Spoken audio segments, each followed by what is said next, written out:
Like करें हमारे video को। चलिए देखते हैं आज का वीडियो। दिफा से लड़ी हुई जंगें जीती नहीं जाती, जंग वो जीती जाती है जिसको दुश्मन के इलाके में लेकर जाया जाए। हम अभी तक डिफेंसिव में बैठे हैं। हिंदुस्तानी लीडरशिप ने जब भी कोई फैसला करना होता है वो कर गुजरते हैं। बाबरी मस्जिद उन्होंने गिरा दी, उन्होंने परवाह तक नहीं की, अदालत ने फैसला ले लिया। नेशनल जो सिटीजन अमेंडमेंट एक्ट है उसका उन्होंने कहा और कर गुजरे, और दुनिया कर गुजर जाते हैं और दुनिया कुछ करती भी नहीं है, और सिर्फ पाकिस्तान यानी हम लोग वर्स्ट इफेक्टिव हैं, और इस पे आइंदा भी कुछ नहीं करेगी। जो कुछ करना है अब हमें खुद करना है। अच्छा जनरल साहब, उनको अपने तजारती मफाद और स्ट्रेटेजिक मफाद अजीज है। लाल किला में जो नरेंद्र मोदी ने स्पीच की थी, आप रिटायर्ड मेजर को छोड़ें, खुद नरेंद्र मोदी ने कहा था कि गिलगित बल्तिस्तान और बलूचिस्तान से लोग मेरे साथ राब्ते में हैं और वो हमें कह रहे हैं कि हमारी मदद करो। तो अगर उनका वजीर आजम भी गिलगित बल्तिस्तान और आजाद कश्मीर और बलूचिस्तान में राब्ते में है, तो Ajit Doval is paid for this thing. उसका तो काम ही ये है। वो तो बड़ा अलल ऐलान कह चुका है कि हम पाकिस्तान के ऊपर हमला आवर होंगे, हम इसको 2 लाख करेंगे। उनके मिनिस्टर्स का यह कहना है कि पहले पाकिस्तान के 2 टुकड़े किए, आप 4 टुकड़ा करेंगे। तो अगर उनके ये अज़ाइम उनकी हुकूमत के हैं, उनकी लीडरशिप के हैं, उसको बिला रोक टोक वो बरमला कहते हैं टेलीविजन पे आके, तो हमें किस एविडेंस का इंतजार है या हम क्या कर रहे हैं? हम क्यों इस बात से हिचकिचाते हैं? हमें किस बात का खौफ है? क्या अगर हम माली वसाइल और माली इमदाद की तरफ देखते रहेंगे तो जंगें रिजॉल्व से जीती जाती हैं। जंगे बदर से लेके तमाम गजवात में मुसलमान रोमियों से और पर्शियन एम्पायर से ज्यादा ताकतवर नहीं थे। इंडिया को एक मौका मुहैया किया जहां उसका हौसला बढ़ता है और वो एक कदम के बाद दूसरा। आपने देखा है कि मोदी अब जब उसने शरीयत का कदम लिया या आर्टिकल 370 को उन्होंने एब्रोगेट किया, तो उसके बाद से उसके स्टांस में कोई तब्दीली नहीं आई है। ये वो आदमी है जो कर गुजरने वाला है। अब इसको डील करने के लिए अगर आप कहीं ढील देंगे इसको, तो वो तो उसको इनकरेज करेगी चीज़। ये मैं समझता हूँ एक बहुत बड़ा अलमिया है। ये हिंदुस्तान जो है, क्रेडिट आप उसको ज़रूर दें, जहाँ अपने दुश्मन को क्रेडिट आप दो, क्योंकि तभी आप आगे बढ़ोगे। उसने हर तरीके से, हर तरफ से अपनी इंटरनेशनल डिप्लोमेसी तकड़ी रखी है। उसकी लॉबिंग पाकिस्तान से तकड़ी है। मैंने खुद देखी है। मैंने वाशिंगटन में सेनेट में देखी है, मैंने कांग्रेस में देखी है, मैंने ईयू में देखी है, मैंने बरतानिया की पार्लियामेंट में देखी है। ये क्यों तकड़ा है? Friends of India are pretty strong all over. हमारे भी हैं हाउसेस ऑफ पार्लियामेंट में, बड़े स्ट्रांग हैं, अच्छे हैं, बट हमारी आवाज़ क्यों नहीं आगे जाती? बताएं ये। मैं समझता हूं कि दुनिया में आपकी आवाज़ उस वक्त सुनी जाएगी जब आप दयानतदारी के साथ अपने इशू के ऊपर सबसे पहले खुद आवाज़ बुलंद करेंगे। अच्छा, आवाज़ बुलंद करने के 2-3 हिस्से हैं। एक बैनुल-अक़वामी फोरम पे बात करना, दुनिया की दारुल हुकूमतों में बात करना, जैसे आपने जो 42 जो जिनका जिक्र कर रहे थे, जो कॉन्फ्रेंस सेमिनार्स किया करते थे, उस तरह के सेमिनार्स हों सारी दुनिया में सेंटर्स पे। अच्छा, ये तो एक हिस्सा हो गया। दूसरा हिस्सा उसका वो है कि आपका मुल्क का मीडिया क्या कर रहा है। अभी बात हुई कि मुल्क के इंग्लिश चैनल होने चाहिए, भूल जाए इंग्लिश चैनल्स को। जितने चैनल्स हैं इस वक्त ARY से लेकर आप टेलीविजन तक, शाम के प्राइम टाइम पे 1-1 घंटे का कश्मीर प्रोग्राम रख लें, आधे घंटे का रख लें। आप कहेंगे जी वो कमर्शियली वायबल नहीं है और पता नहीं क्या। दुनिया में हर चीज को तजारत के नुक्ता नजर से नहीं करते आप। अगर आप ये करेंगे तो फिर आपके मसाइल जो है कौमी पीछे रह जाएंगे। 2 बातें हो गई, तो ये फौरी हल है इसका। तीसरा हल क्या है? तीसरा हल वो है जो ग्राउंड रियलिटी है। सैयद अली गिलानी ने जो अपना आखिरी खत, जिसका मैं अभी आपसे बात कर रहा था, उसने कहा this is my last letter to Imran Khan, कि हमें मदद दो। मदद देने का क्या मतलब है? मैं उसकी तफसील बता देता हूं जो मैं हर चैनल पे कह रहा हूं। मालियाती मदद, फाइनेंशियल हेल्प, प्लानिंग की मदद, इंटेलिजेंस की मदद, semi military assistance, military assistance. दुनिया में घटिया से घटिया भी कोई मुल्क होता और उसके पास अगर ये रेजोल्यूशंस 1948 और 49 वाले होते, वो अब तक अपने लिए वो सरजमीन को आजाद करा चुका होता। और तैमूर का मसला जो है ना, जिसको ईस्ट तैमूर कहते हैं, टिमूर कहते हैं, वो देखें कैसे दिनों के अंदर उन्होंने हल कराया। आप उसके लिए आवाज तो बुलंद करें ना।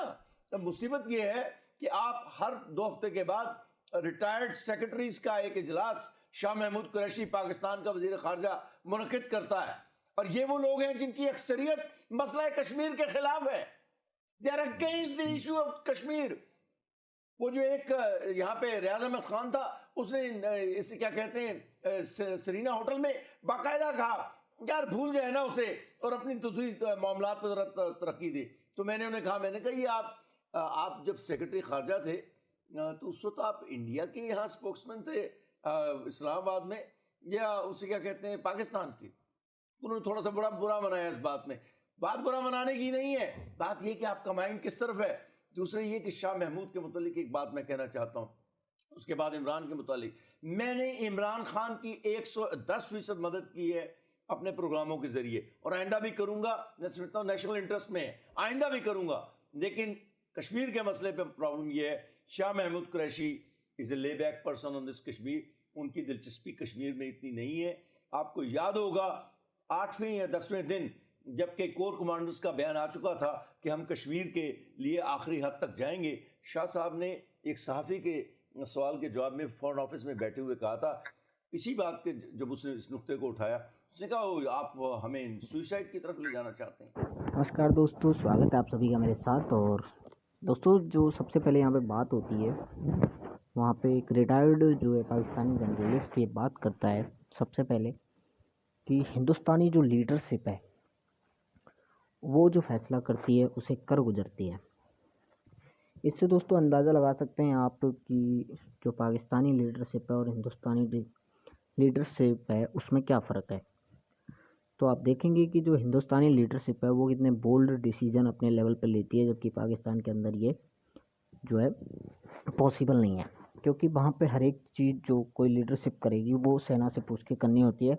इस वजह से वो बोल्ड डिसीजन लेने में सक्षम नहीं होते हैं दोस्तों। उसके बाद बात होती है दोस्तों, इसके अंदर जो पाकिस्तानी जनरल जो है वो कहता है कि मेजर को छोड़िए, उनके मिनिस्टर, और इस मिनिस्टर के मैं बता देता हूँ कि सुब्रमण्यम स्वामी को यहाँ पे ये मेंशन कर रहे हैं, जिन्होंने ये बात कही थी कि हम पाकिस्तान के 4 टुकड़े कर देंगे।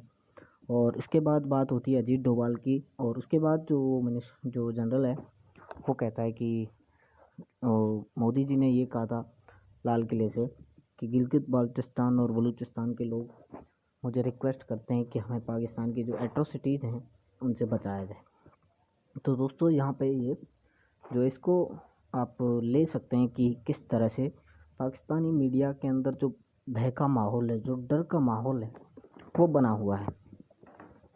वहीं आप देखेंगे जब दूसरी क्लिप की हम बात करते हैं तो उसमें जो पाकिस्तानी जनरल है वो कहता है कि भाई मोदी वो आदमी है जो कर गुजरने वाला आदमी है, उसको आप नहीं रोक पा सकते, क्योंकि रोक ही नहीं सकते, क्योंकि वो जो फैसला लेता है उससे वो कभी रिवर्स नहीं होता है।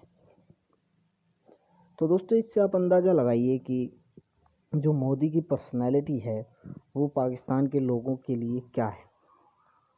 अब जैसे मोदी जी ने कह चुके हैं कि हम पीओके और गिलगित बाल्टिस्तान को पाकिस्तान से लेंगे क्योंकि वो हमारा एरिया है और इन्होंने अवैध कब्जा जमा हुआ है तो वो हम लेंगे।